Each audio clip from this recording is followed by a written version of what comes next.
짧은 말씀으로 은혜를 나누는 시간, 은혜의 단비. 오늘 이 시간은 부천 원미동교회 김승민 목사님께서 말씀 전해주십니다.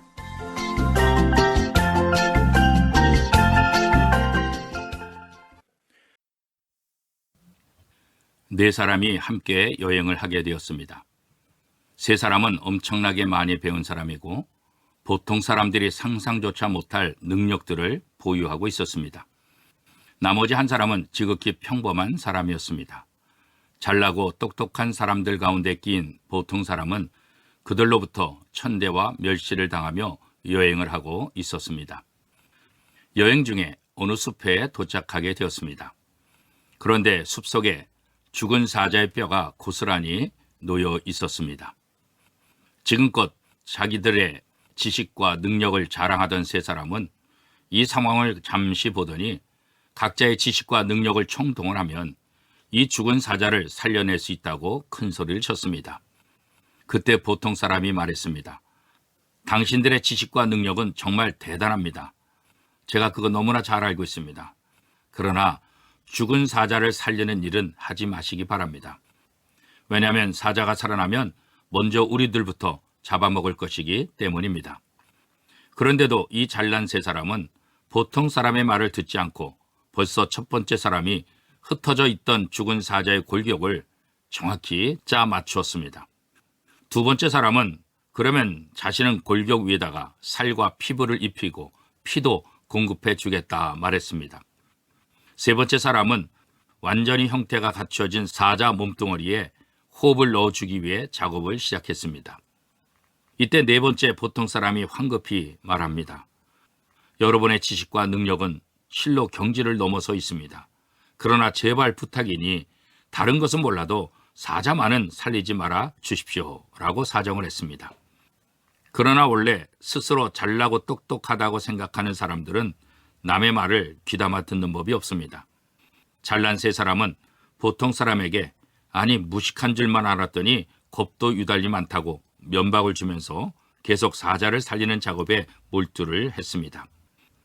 네 번째 보통 사람은 하는 수 없이 나무에 올라가서 조마조마한 심정으로 그들의 작업을 구경하고 있었습니다. 잠시 후 그들은 정말 신기하게도 사자를 살려내었습니다.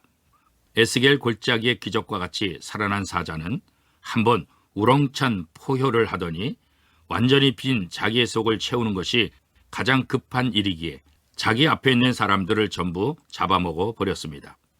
이 이야기는 인도의 동물우화 차탄트라 속에 등장하는 이야기입니다. 우리가 살고 있는 세상에도 잘나고 똑똑한 사람들이 너무나 많이 있습니다. 인간의 교만의 결과가 어떤 것인지를 이미 성경은 경고했습니다. 그 신뢰가 바로 바벨론 사건이었습니다. 홍수도 막아보고 인간의 똑똑함을 보여주려고 했습니다. 그러나 그 똑똑한 사람들이 쌓아올린 바벨탑은 오히려 그렇게 잘난 인간들의 관계를 끊어버리고 말았습니다. 인간의 교만의 결과로 하나님은 그들의 언어를 혼잡케 하신 것입니다. 호세아 시대에는 아직도 자신의 똑똑함을 드러내는 교만한 모습들이 남아 있었습니다. 이스라엘로 대표되는 에브라임은 하나님의 말씀을 좇기보다는 사람의 명령을 더 좇았습니다. 뿐만 아니라 자신의 잘못을 깨닫고 상처를 치료해야 되는데 치료하지 못할 아수르에게로 달려갔다라고 성경은 이야기하고 있습니다. 인간은 교만으로 점점 자신을 올무에 빠지게 합니다. 자신이 파놓은 웅덩이에 스스로 빠져버린다는 것입니다. 잠언 16장 18절은 교만은 패망의 선봉이요 거만한 마음은 넘어짐의 앞잡이니라 라고 말씀하고 있습니다. 신명기 8장 14절 말씀에는 사람이 교만하면 하나님 여호와를 잊어버리게 된다라고 경고하고 있습니다. 내 마음이 교만하여 내 하나님 여호와를 잊어버릴까 염려하노라. 사랑하는 성도 여러분, 여러분이 무엇을 가지고 있다고 그것 때문에 교만하지 마시기 바랍니다. 무엇이 되었다고 교만하지 마시기 바랍니다. 무엇을 누리고 있다고 교만하지 마십시오.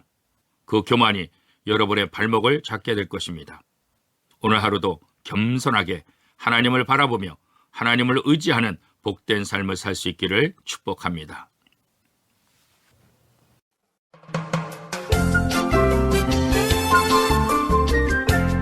은혜의 단비 지금까지 부천 원미동교회 김승민 목사님께서 말씀 전해주셨습니다. 오늘 말씀 들으시고 신앙생활에 도움받기 원하시는 분은 032-657-2323 부천 원미동교회로 연락하시기 바랍니다.